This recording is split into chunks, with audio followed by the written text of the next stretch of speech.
जरा सोचिए कोई पिता अपने बच्चे को मौत से लड़ करके जीवन में वापस लाने की जद्दोजहद कर रहा हो और इस जद्दोजहद में उसने 13 साल गुजार दिए हो। तो उस पिता के दर्द को शब्दों में बयां नहीं किया जा सकता, उस माँ के दर्द को बयां नहीं किया जा सकता। इस दर्द को वही महसूस कर सकता है जो इस दर्द से गुजरा हो। जी हाँ, मैं बात कर रहा हूँ हरीश राणा की। देश में शायद ही ऐसा कोई शख्स होगा जिससे हरीश राणा के बारे में पता ना हो या हरीश राणा की कहानी सुनी ना हो या रील्स स्क्रॉल करने के दौरान उसकी कोई वीडियो सामने ना आई हो।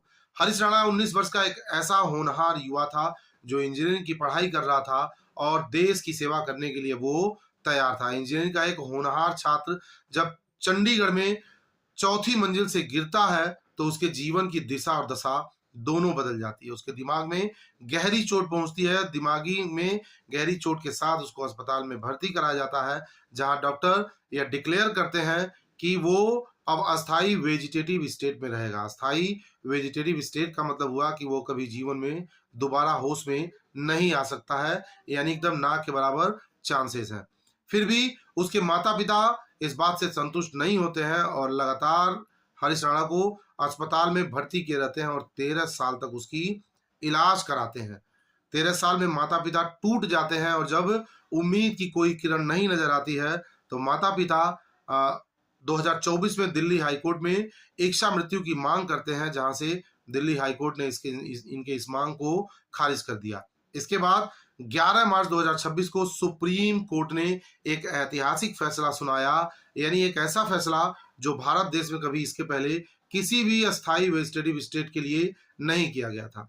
11 मार्च 2026 को सुप्रीम कोर्ट ने जो जीवन रक्षिका संसाधन थे हटाने की मंजूरी दे दी। इसके बाद से अस्पताल के चिकित्सकों ने और परिजनों की मौजूदगी में जो जीवन रक्षिका यंत्र थे उसे एक एक करके हटाया गया। एक नर्स का एक छोटा सा वीडियो भी वायरल हो रहा था उस वक्त का, जब वो कहती है कि लोगों को माफ करते हुए और खुद माफी मांगते हुए हंसते हंसते अब इस दुनिया से जाओ। उसके बाद हरीश राणा के अंगों को दान में भी दिया गया। हरीश राणा तो अपने जीवन का जंग हार गया, लेकिन ऐसे में वो कई व्यक्तियों को जीवन दान दे गया।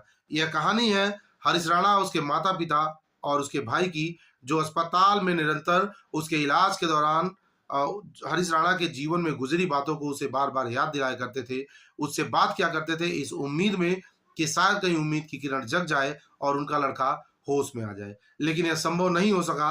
हरीश राणा का लगातार 13 वर्षों तक अस्पताल में इलाज हुआ।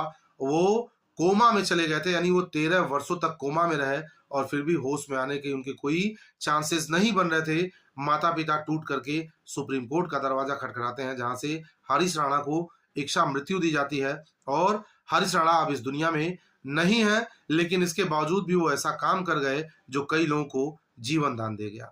हरीश राणा के बारे में आप क्या सोचते हैं, उनके माता पिता के बारे में आप क्या सोचते हैं, हमारे कमेंट बॉक्स में जरूर बताइए।